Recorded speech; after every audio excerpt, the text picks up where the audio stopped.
Hello, this is Crystal Racing here with the 2019 Hungarian Grand Prix race review and the Crystal score. Lewis Hamilton won the race over Max Verstappen, hence why Lewis will be getting 10 points out of 10 for his performance, whilst Max Verstappen, despite the great driving pull-in, gets 9 out of 10. Now, I know some of you will say he was absolutely outstanding in that Red Bull, but you could argue he didn't quite manage to look after his tyres towards the end as well as maybe another Hamilton could have if Hamilton had been on Verstappen's strategy. But of course, Red Bull decided to keep Max on the hard tyres on a one stop, and Max, whilst of course he is driving what is a slower car compared to Hamilton, he didn't quite do a good enough job, I'm afraid. Sebastian Vettel gets 9 points out of 10. That Ferrari is just so slow. It has no speed around the slow corners at all, which is, of course, what the Hungarian is full of. It's only 9 out of 10 for me. But, of course, for Leclerc, it's 8 out of 10 when you take into consideration he did have that incident at the first lap where he went to the inside line, entering turn 5, and completely smacked in Bottas's front wing end plate, and that completely wrecked Bottas's race. And frankly, how on earth Leclerc got away with no investigation is a total mystery. I'm not saying he should have been punished, but he should have been at least investigated for what was a very aggressive move. Fifth place, once again, another impressive performance by the Formula 1.5 winner Carlos Sainz. 10 out of 10. He is dragging that McLaren to its absolute maximum in the very same way Fernando Alonso has been doing for the past few years. And if you're wondering what the hell he was doing all race, that was because he was running a very smooth and controlled race ahead of Pierre Gasly, who finished P6. Once again, another atrocious race by the Frenchman. 5 out of 10. He is absolutely nowhere this again today. Just like last week where he whacked into Albon. Today he was just slow again, and I have to say this, but Pierre Gasly's confidence is completely shot at this point. I don't think he has any confidence, but he probably will be there for the rest of the season because Herbert Marco does not want to swallow his pride over Danny Kvyat, who, by the way, has actually had a bit of a poor race, but I'll get on to him later. Kimi Räikkönen finished P7, 9 out of 10. Kimi does what Kimi does best, qualify the car into the top 10. You know, he picked up 2 places on the first lap. Yeah, I mean, what a turnaround that is compared to Kimi's last 2 years at Ferrari, where he was struggling, where he was actually falling back on the first lap.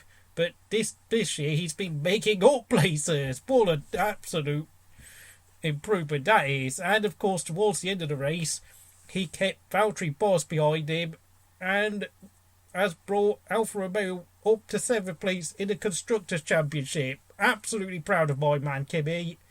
8th place was Valtteri Bottas. I know he was incredibly unlucky to get whacked in first by Hamilton, and then, of course, completely whacked off again by Leclerc, all on the same straight on the run up to turn 10.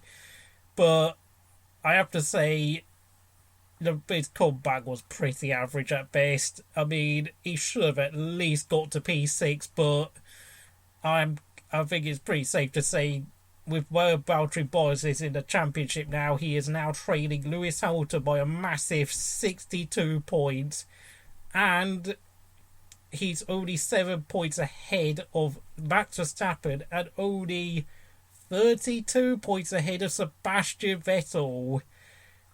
Valtteri Bottas' champion hopes of ever becoming a world champion in his career is never going to happen. It is done now. And frankly, I think it is time Mercedes will drop him. Not because he's been that particularly bad this season, but just because they've got to start thinking about the future. And if Lewis Hamilton decides to retire after 2020, Valtteri Bottas is not good enough to step up to that number 1 position, not in any shape or form. Lando Norris finished P9 for McLaren. Okay, he was about 20-30 seconds behind his teammate, but Lando did a fairly decent enough job, and I'm gonna give him 8 out of 10. Yes, he's still learning his trade, learning when to, try and get slipstream off other drivers, when to give other drivers behind him DRS so that they can fend off, so that they can help defend drivers behind him against faster cars like in Austria with Ricciardo against Pierre Gasly. But of course, going on to P10 and the last point scorer, Alex Albon, for me, gets 9 out of 10.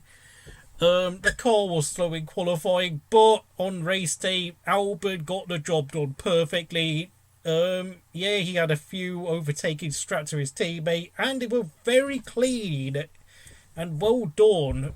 That's my praise for the Thai driver for this race. Then of course into the non-point scorers, it's Sergio Perez, who did an impressive job to almost snatch a point for Racing Point. 9 out of 10. Did a tremendous job of looking after the tyres. Out-qualified his teammate again, making it 12-0 for Sergio Perez against Lance Stroll. Oh dear, Lance, you're a shocking qualifier. Even though, of course, both Racing Points got knocked out in Q1. And, just imagine if Perez actually had a competitive car, he might actually be up there again. P12 was Nico Hulkenberg. Out-qualified Ricciardo, out-raced Ricciardo, did a fairly decent job. Of course, that Renault is not very quick, so it's 8 out of 10 for Hulkenberg. P13 was Kevin Magnussen, who had a few moments with Daniel Ricciardo during the race. Both him and Ricciardo get 7 out of 10 for their performances. I mean, you've got to realise Magnussen is driving the latest spec Haas car, which does not seem to be performing well. But having said that, both him, he's not really making any strides towards the points recently because the car just doesn't seem to be that good at the moment. P15 was last week's hero, Danny Kvyat. Back bound to earth with a bang. Really average performance, just fell back as the race went on, and he only gets 6 out of 10. Just, he was quite racy early on, but he didn't really do much after the pit stops. And I have to say, that's the sort of performance that will keep him out of getting back into Red Bull again, I'm afraid. Yes, Pierre Gasly has been pretty terrible, but Danny Kvyat is really, really struggling to make a real strong claim for that second Red Bull seat, I'm afraid. P16 was George Russell, who was the star of qualifying yesterday with a marvellous performance where he out-qualified both Racing Points and Daniel Ricciardo, but on race day the car just wasn't quick enough. But for his qualifying performance alone, I will give George Russell 10 out of 10. And he lapped his teammate Kubica. And then, of course, next up, P17 was Lance Stroll. 5 out of 10. Pretty much back to normal again for Lance Stroll. Absolutely mediocre shite. Don't really want to talk about him. And unfortunately, we have to get on to the reject of the day, which is the guy who finished in P18. Joe Giovinazzi, 4 out of 10.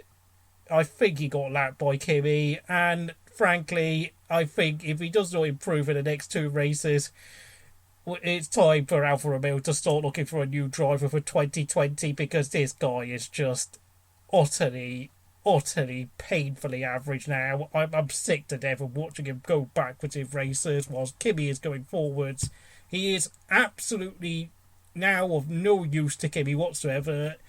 In fact, I wouldn't even be that upset if Alfa Romeo decided to replace Giovinazzi with Marcus Ericsson for the last 5 races of this season once the IndyCar season is done. I really am fed up of Giovinazzi now. P19, and the last guy to finish was last week's point scorer, Robert Kubica. Just back to normal, really. I don't even care anymore. He will see out the rest of the season because of his Polish sponsors, but frankly, he's surely going to be out of Formula 1 at the end of this season. And then, of course, the only retiree of the race, Romain Grosjean, with another mechanical failure.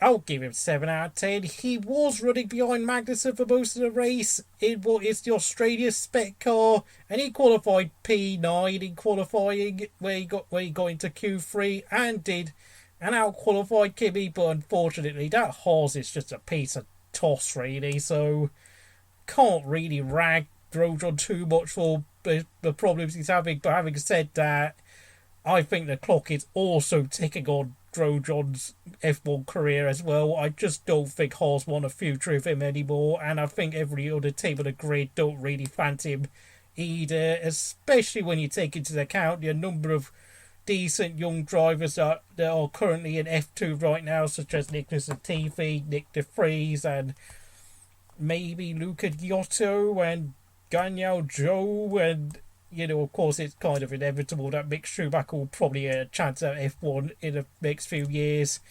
Grosjean, for me, is just kind of now yesterday's man with quite a few other drivers, such as, well, Kubica, potentially Giovinazzi, and even maybe Gasly. So, if you enjoyed this video, please like and subscribe. And I forgot, the driver of the day was indeed Lewis Hamilton. Put in a load of brilliant qualifying laps on when the team put him on the 2-stop. Brilliant job by Lewis.